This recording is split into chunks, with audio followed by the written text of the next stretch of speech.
Ok, nous vous bénissons, frères et sœurs, de par le monde, dans tous les continents du monde, que vous soyez en Amérique, en Afrique, à l'Océanie, ou à l'Europe, à Kinshasa, au Congo.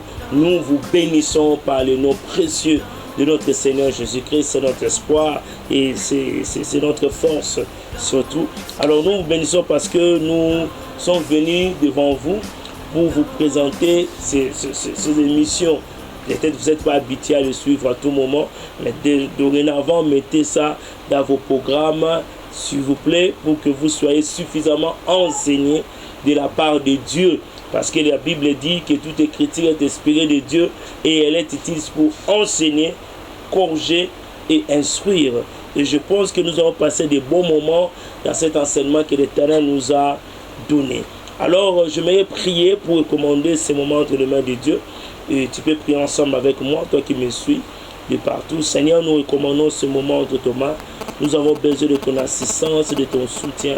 Que ce message perce, touche le cœur de ton peuple et que cela puisse édifier. Et au nom de Jésus-Christ, utilise-nous puissamment en tant que les instruments que tu as choisis pour ce moment. Au nom de Jésus-Christ, Seigneur. Amen. Ok, que Dieu soit béni.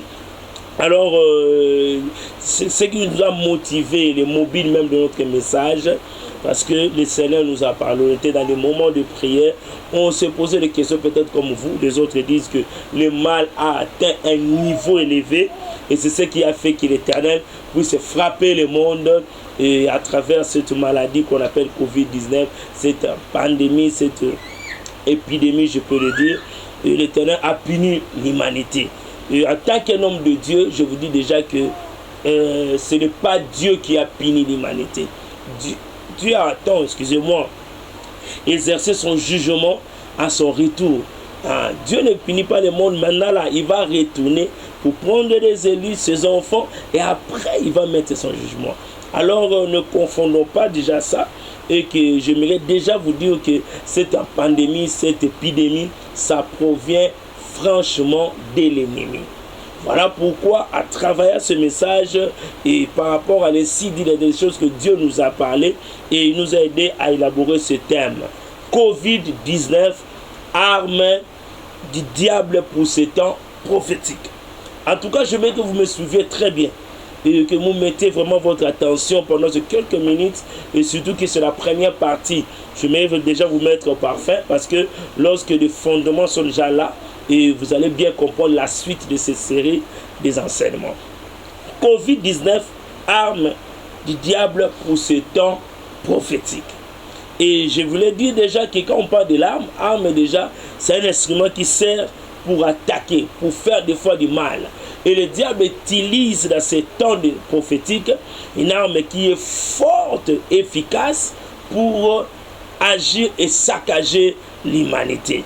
Et nous disons que nous sommes sans ignorer que dans Jean 10, la Bible dit le voleur ne vient que pour tuer, égorger, dérober, détruire. Et c'est ça la mission du diable. Et lorsqu'on parle de dérober, cela veut dire enlever, voler en cachette quelque chose ou quelqu'un. Et lorsqu'on parle d'égorger, c'est un terme qu'on utilise souvent lorsqu'on veut tuer un animal. Mais, écoutez-moi, on peut aussi égorger une personne. Le diable a cette mission-là, d'égorger.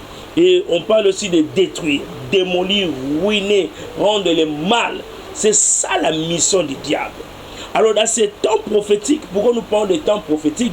Parce que le moment où nous vivons, ce temps ici est caractérisé par des signes et des événements.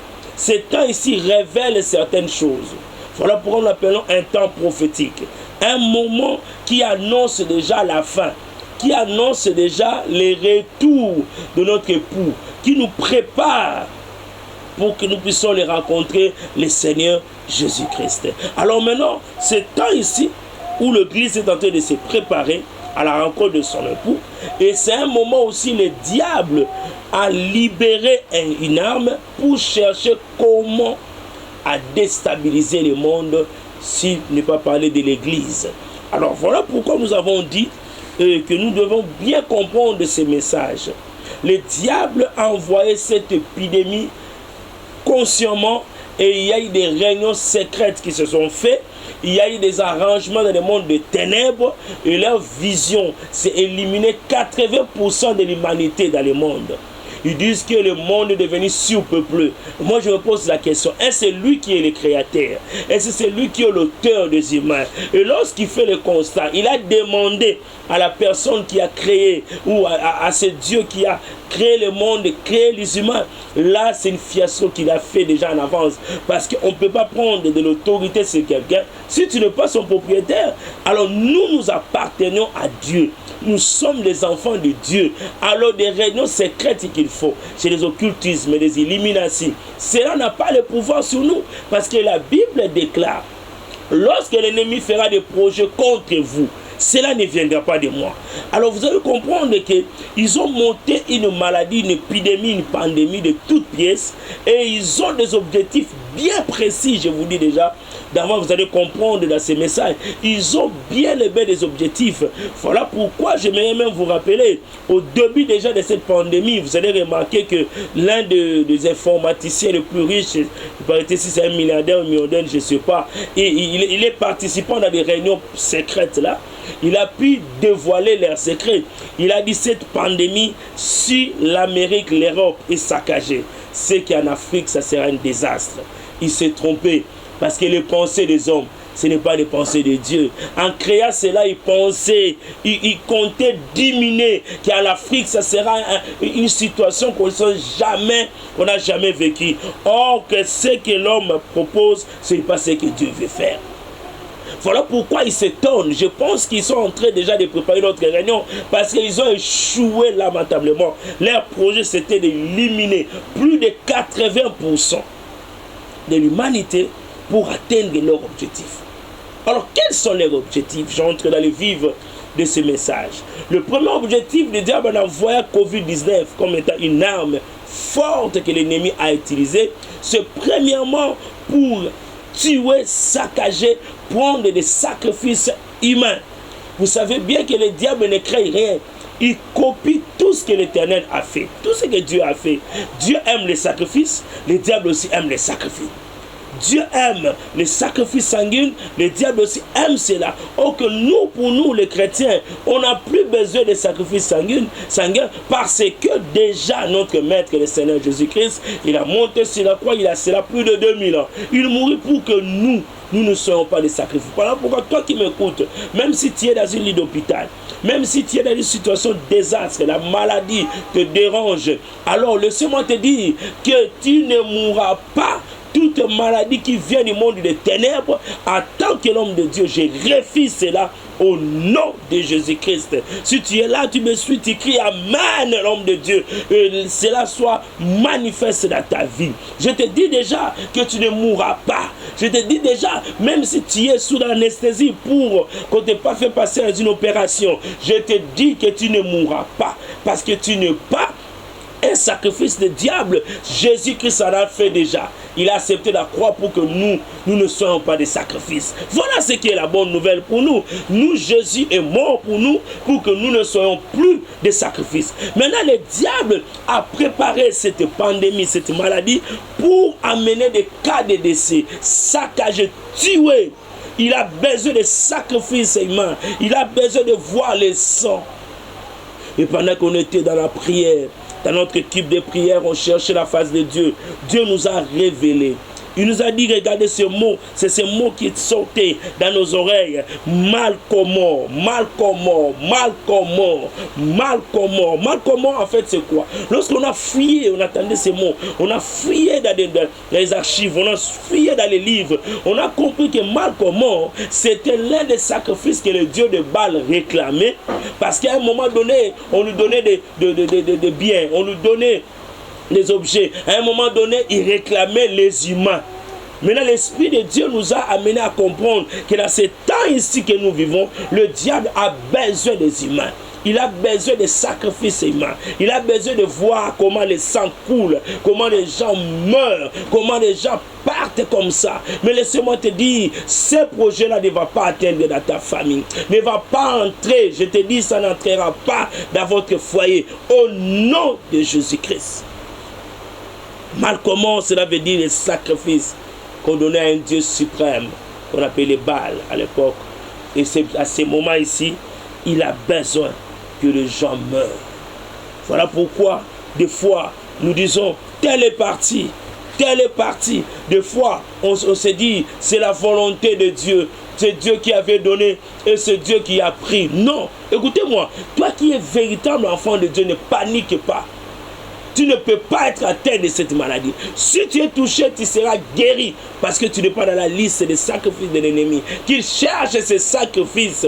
Pas toi, pas ta famille, pas ton foyer. Que Dieu soit loué. Et je parle maintenant du deuxième objectif. En dehors des sacrifices humains, il a besoin de voir le sang. Il a besoin de voir comment les gens meurent. Il a besoin des sacrifices des hommes et des femmes et des enfants. Mais le deuxième objectif, il a besoin de bouger le système économique et social. J'annonce comme un homme de Dieu que dans les jours qui viennent, vous allez remarquer des déstabilisations économiques, des problèmes liés à la vie sociale. Les gens qui vivaient bien, écoutez-moi, ce n'est pas une assurance de manger bien, se vêtir bien. Les jours qui viennent, je parle comme un homme de Dieu. Il y a un vent qui va circuler. Il y a une déstabilisation. Après cette Covid, l'objectif de l'ennemi, c'est déstabiliser le système économique, toucher le système social, amener une précarité qu'on n'a jamais vécue, troubler les ménages, troubler les foyers. Mais écoutez-moi, nous sommes des enfants de Dieu. La Bible dit, lorsque l'ennemi viendra comme un flot, l'Esprit de Dieu le mettra en fuite. Je déclare que ce projet de déstabiliser nos foyers, de déstabiliser le système économico-financier, en fait que les gens pleurent, en fait que les gens soient dans des paniques, en fait que l'argent devienne difficile et que la précarité soit élevée, je déclare à qualité de l'homme de Dieu que cela ne touchera pas à ton foyer, ne touchera pas à ton travail. Vous savez, quand je lis les informations dans le net, on annonce une compagnie aérienne qui veut limoger plus de 9000 travailleurs. Là où j'étais, l'Esprit de Dieu me dit, tu vois Eric, les choses commencent. Ils ont commencé maintenant à agir. Parce que lorsqu'ils bougent, tout le monde sera en panique. Les gens seront en train de tergiverser. Comment faire? À quelle sorte se vouer? Comment surmonter cette précarité? Mais écoutez-moi bien aimé, ce n'est pas à nous d'aller vers eux, mais c'est à eux d'aller vers nous. Qu'est-ce que je veux dire par là? Les enfants de Dieu, ne paniquez pas. Ne paniquez pas, c'est un programme établi. Ils ont mis les réserves. Ils ont emmagasiné l'argent, emmagasiné les nourritures. Ils se sont préparés pour que lorsque ces choses vont venir, qu'eux ne soient pas touchés. Mais écoutez-moi, laissez-moi vous dire que ces choses n'arriveront pas dans ta vie. Dieu a toujours un peuple qu'il a toujours mis à part. Et ce peuple-là, depuis longtemps, Dieu a toujours des gens qui met à part. Et l'Église constitue un peuple mis à part. D'ailleurs, par son étymologie, lorsqu'on parle de l'Église, cela veut dire ecclésias, un nom grec qui dit mis à part. Et nous sommes mis à part. Laissez-moi parler. Tu es mis à part là où tu es. Tu es mis à part. Tu ne seras pas victime de ces choses. Tu ne seras pas victime au nom de Jésus-Christ. Au nom de Jésus-Christ. J'ai la foi là où je suis. Je sais que l'air est grave. Je sais que les choses difficiles s'annoncent. Je sais qu'il y a des vents et tempêtes. Quand je vois ces choses dans les visions, je dis, oh Seigneur, aide-nous. Aide-nous. Il y a un Dieu, peuple de Dieu. Ce Dieu-là est vivant. Il ne te laissera pas. Il ne laissera pas ton foyer. Ne panique pas. C'est un projet. C'est un programme préétabli pour bouger le système économique. Mais je m'en vais parler déjà de la troisième objectif qui est lié au deuxième. Cela veut dire quoi? Que c'est le troisième et le dernier objectif que j'ai pu énumérer, et que cette maladie, cette pandémie Covid-19 est venue aussi pour instaurer le nouvel ordre mondial. Ils savent que lorsqu'on limoge 9000 personnes dans une compagnie d'aviation, regardez-moi, écoutez-moi un peu, des familles qui sont nourries par ces salaires, des familles qui sont nourries par rapport à ces salaires-là, et maintenant on coupe le tout. Regarde ce que le diable peut faire. Il veut que lorsque l'économie mondiale, lorsque la vie sociale sera difficile, très précaire, il instaure son système. Oh, que Dieu assiste son église. Pendant que j'ai fait ce message, l'Esprit de Dieu me disait, il y aura des hommes de Dieu qui prêchaient hier la parole. Ils vont prendre leur Bible et ils vendent cela.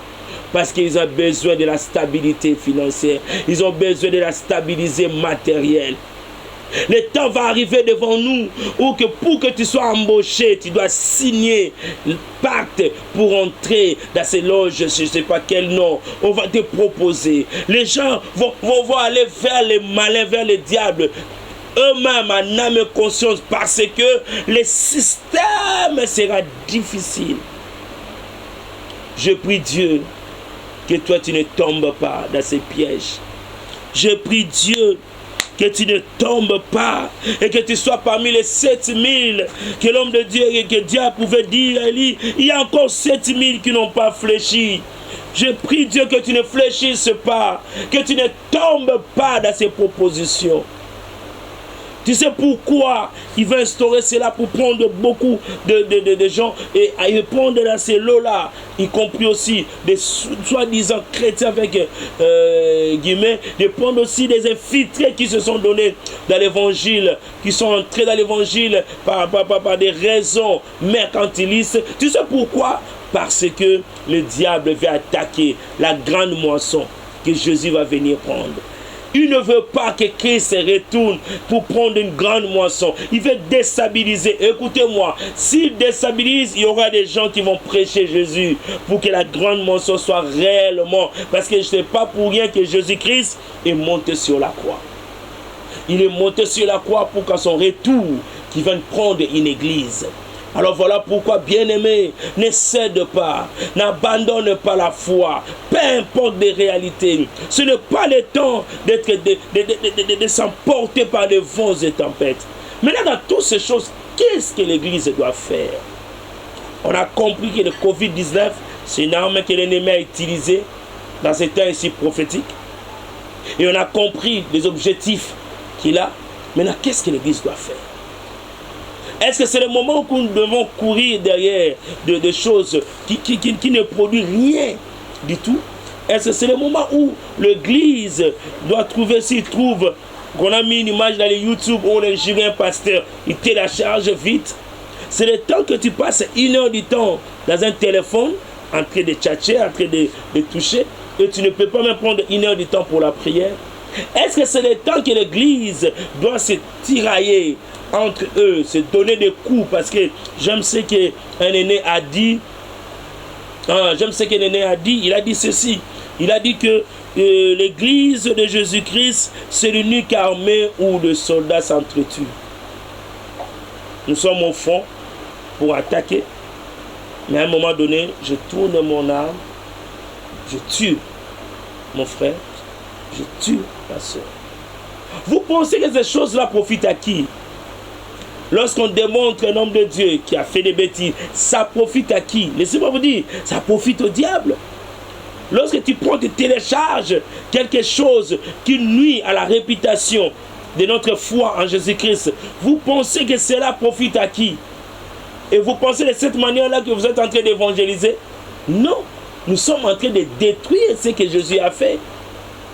Les faux, ils viendront. Moi, ça m'étonne quand les gens se disent les choses que les hommes de Dieu commencent à faire. Non. La Bible dit très bien que dans les temps prophétiques, dans les temps comme ici, il y aura des faux qui vont s'élever. Ça ne doit pas nous étonner. Mais celui qui a la sagesse et l'intelligence doit comprendre. Et Christ a dit, vous allez les reconnaître par leurs fruits. Ce n'est pas à nous de paniquer. Quelqu'un se dit, moi je ne prierai plus. Je prie à l'aide des églises parce que un pasteur a fait ceci, une sœur a fait ceci. Écoutez-moi, ce sont des décisions que nous prenons. Je ne sais pas quel mot que je peux approprier à ça.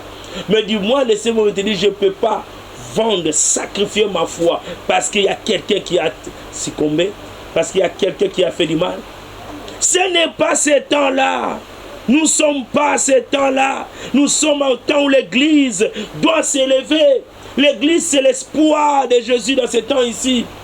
L'Église, c'est l'armée que Jésus compte sur eux pour qu'à travers eux, les gens, les hommes et les femmes se convertissent et que la grande mensonge nous laissons exercer bien ces ministères.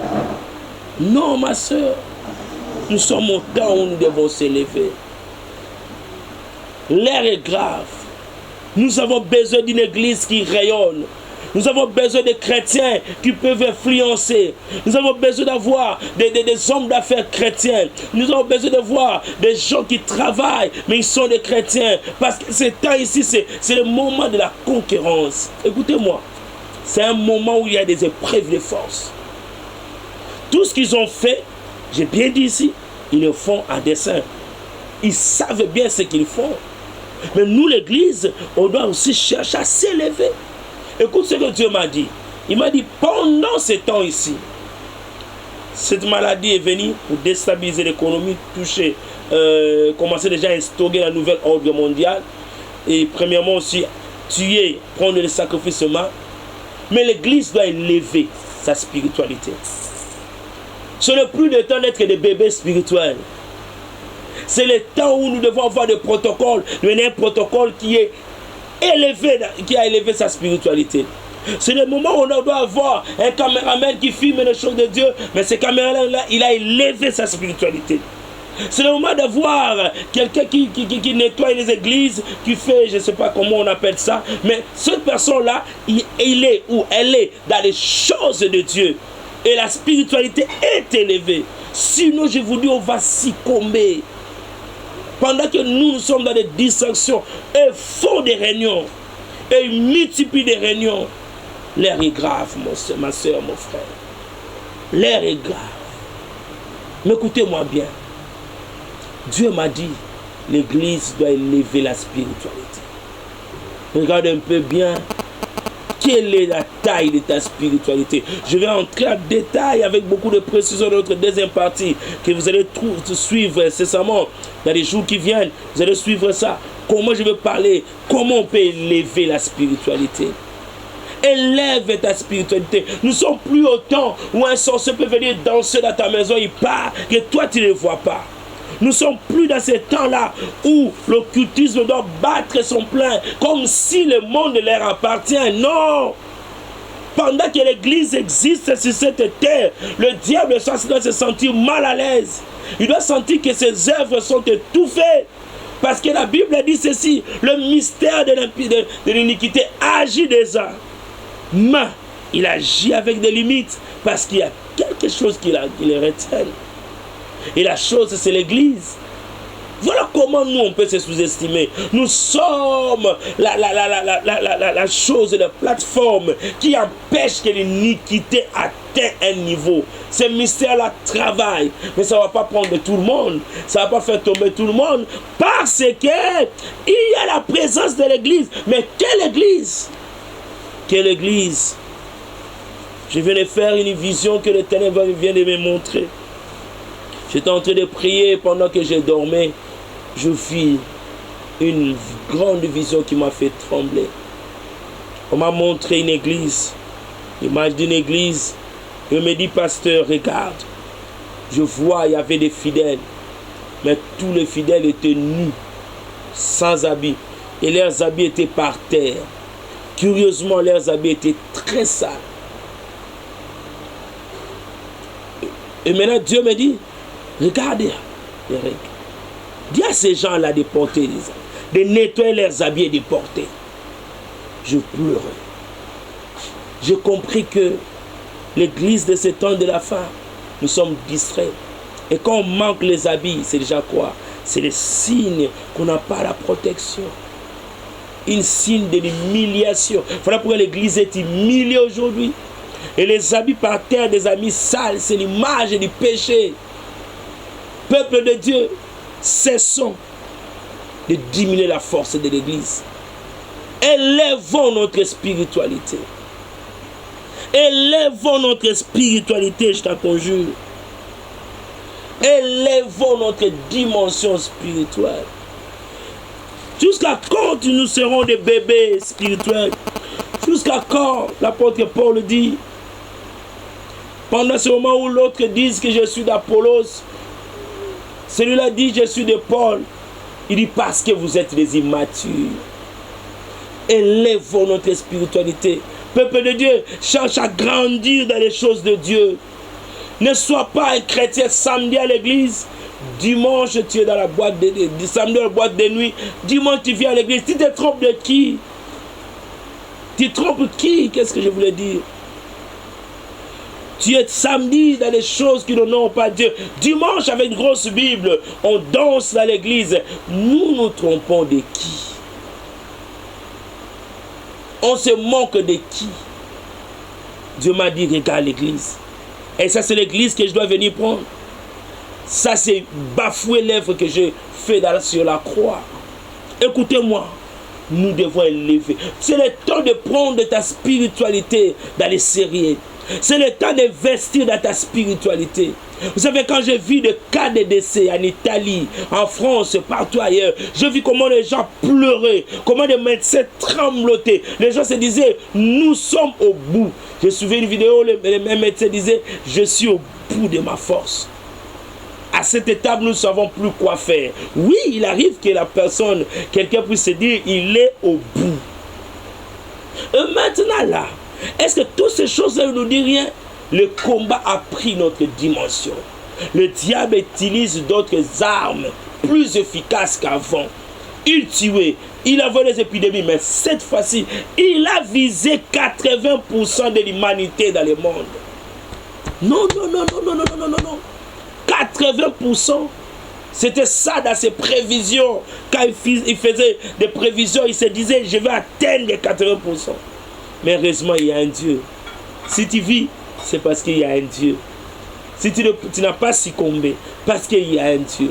Ce n'est pas par ta propre force. Ce ne sont pas des gants, des choses qu'on a mis là. Parce qu'il y en a aussi ceux qui ont mis, mais ils sont tombés. Attention, je ne refuse pas de mesures sanitaires qu'on nous a données. Mais du moins, laissez-moi te dire, ce n'est pas ça qui t'a protégé. C'est quelqu'un qui est au ciel. Il s'appelle le Seigneur Jésus-Christ. Voilà pourquoi ça doit nous conscientiser. Ça doit nous faire réfléchir deux fois. Ce qu'on appelle en français, nous devons faire l'introspection de soi. Rentrer en nous-mêmes. Quel est le chemin que nous suivons? Si aujourd'hui Jésus revenait, est-ce que nous allons partir avec lui? Élevons la spiritualité. C'est ça le remède. Élevons la spiritualité. Vous allez suivre dans notre deuxième partie comment nous allons parler, comment on peut élever la spiritualité. Que Dieu vous bénisse. C'est le révérend Eric Winer Numbe que vous suivez. Et nous sommes au Congo, nous annonçons la bonne nouvelle. Et les chaînes YouTube est là, abonnez-vous. Abonnez-vous massivement pour suivre de plusieurs séries des enseignements. Abonnez-vous. Et partager des liens, demander aux gens qu'ils puissent s'abonner encore massivement. Et je sais que c'est une manière pour vous de faire l'évangélisation. Peut-être tu ne peux pas prêcher comme moi, peut-être tu ne peux pas gêner comme moi, mais vous pouvez participer à cette évangélisation à travers cet acte de partager des liens, de demander aux gens de s'abonner. Et lorsque cette bonne nouvelle va atteindre des gens partout, Dieu va vous récompenser. Que Dieu vous bénisse, que Dieu vous bénisse, que Dieu vous bénisse. Merci, à la prochaine occasion. Ciao.